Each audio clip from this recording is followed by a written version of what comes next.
Good evening dear parents and students. आज मैं कुणाल आपके अपने YouTube channel J University for you में आपका हार्दिक स्वागत करता हूं।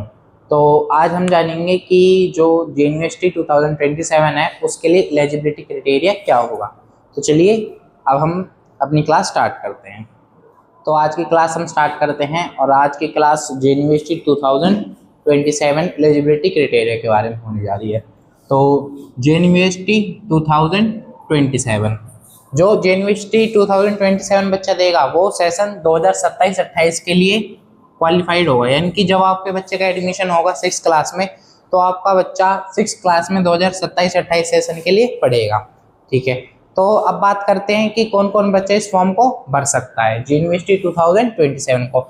तो उसके लिए एक एलिजिबिलिटी क्राइटेरिया है जो हमारा 3 मेन उस पर डिपेंड करता है कि जो बच्चा है जो जेयूनिवर्सिटी 2027 का फॉर्म फिलअप कर रहा है, जो जेयूनिवर्सिटी पेपर को देना चाहता है, उसकी जो भरना चाहता है, तो उस स्टूडेंट की क्लास क्या होनी चाहिए। सबसे पहली बात तो जो कैंडिडेट है वो 5th क्लास में पढ़ रहा होना चाहिए। ठीक है, फिर उसके बाद हम एज की बात करेंगे। तो एज 1 मई 2025 से लेके, ये इम्पोर्टेंट सबसे इम्पोर्टेंट फैक्टर ये है, 1 मई 2015 से लेके 31 जुलाई 2017 के बीच उस कैंडिडेट का जन्म हुआ होना चाहिए, यानी कि डेट ऑफ बर्थ जो है 1 मई 2015 से लेके 31 जुलाई 2017 के बीच में होनी चाहिए। वो सभी कैंडिडेट जिनकी डेट ऑफ बर्थ इसके बीच में है इस फॉर्म को अप्लाई कर सकते हैं। और जो तीसरा सबसे इम्पोर्टेंट फैक्टर है वो है स्कूलिंग। अब स्कूलिंग में क्या है, जो कैंडिडेट इस फॉर्म को फिल कर रहा है उसने 3rd क्लास, 4th क्लास और जो 5th में भी है, इन तीनों क्लास यानी कि ये 2 क्लास 3rd और 4th रिकॉग्नाइज्ड बोर्ड से पास आउट हो, यानी कि रिकॉग्नाइज्ड बोर्ड से कर रही हूँ। जैसे सीबीएसई हो गया, अपने हरियाणा का स्टेट का अलग अलग बोर्ड होता है, हरियाणा बोर्ड हो गया, बिहार बोर्ड हो गया, राजस्थान बोर्ड हो गया, अलग अलग जैसे। और जिस 5th क्लास में पढ़ रहा है वो भी रिकॉग्नाइज्ड बोर्ड से होनी चाहिए।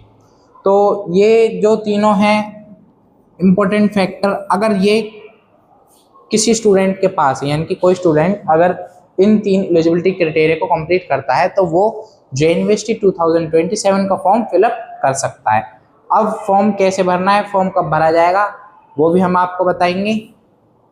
अब मैं आपको जेयूनिवर्सिटी 2027 से रिलेटेड कुछ इंपॉर्टेंट डेट्स बताने जा रहा हूँ। तो सबसे पहले जो एग्ज़ाम होगा 2027 का जेयूनिवर्सिटी का, सबसे पहले उसके लिए फॉर्म फिलअप होंगे। तो जो फॉर्म फिलअप होंगे वो मई से जून के महीने में होंगे, यानी कि मई से जून के मतलब फॉर्म ऑनलाइन निकल जाएंगे 2026 में, तो आप उनको फिल कर सकते हैं। और जो जेयूनिवर्सिटी का एग्ज़ाम होता है वो 2 फेज़ में होता है, फेज़ 1 और फेज़ 2। तो फेज़ 1 का जो एग्ज़ाम होगा वो दिसंबर 2026 में होगा और जो फेज़ 2 का एग्ज़ाम होगा वो जनवरी से फरवरी के बीच में 2027 में होगा। ठीक है, अब जो फेज़ 1 का रिजल्ट है, तो रिजल्ट की बात कर लेते हैं हम। तो एग्ज़ाम भी हो गया, फॉर्म भर लिया, एग्ज़ाम हो गया, अब रिजल्ट की बात कर लेते हैं। तो जो फेज़ 1 का रिजल्ट होगा वो मार्च 2027 में डिक्लेयर्ड हो जाएगा। ठीक है, अब जो फेज़ 2 का रिजल्ट है वो मई से जून के महीने में 2027 में रिजल्ट आउट हो जाएगा। अब फॉर्म कैसे भरना है, पढ़ाई कैसे करनी है, सिलेबस क्या होगा, वो सारा आपको आपके YouTube channel J University for you पे टाइमली प्रोवाइड होता रहेगा। तो study with J University for you by ex Navodaya student, यानी कि मैं कुणाल जवाहर नवोदय विद्यालय मोटो का फरीदाबाद से पास आउट हूँ। तो 1 अप्रैल 2026 से हमारा सेशन स्टार्ट होगा, जहाँ पे हम आपको बताएंगे कि पढ़ना कैसे है, क्या सब्जेक्ट होंगे, किस तरह से स्ट्रेटेजीज बनाएंगे हम 2027 जेयूनिवर्सिटी के लिए। उससे पहले जो हमारे पास ये दिन है उनमें मैं आपको जेयूनिवर्सिटी क्या है जो मैंने आपको पिछले वीडियो में बता दिया था।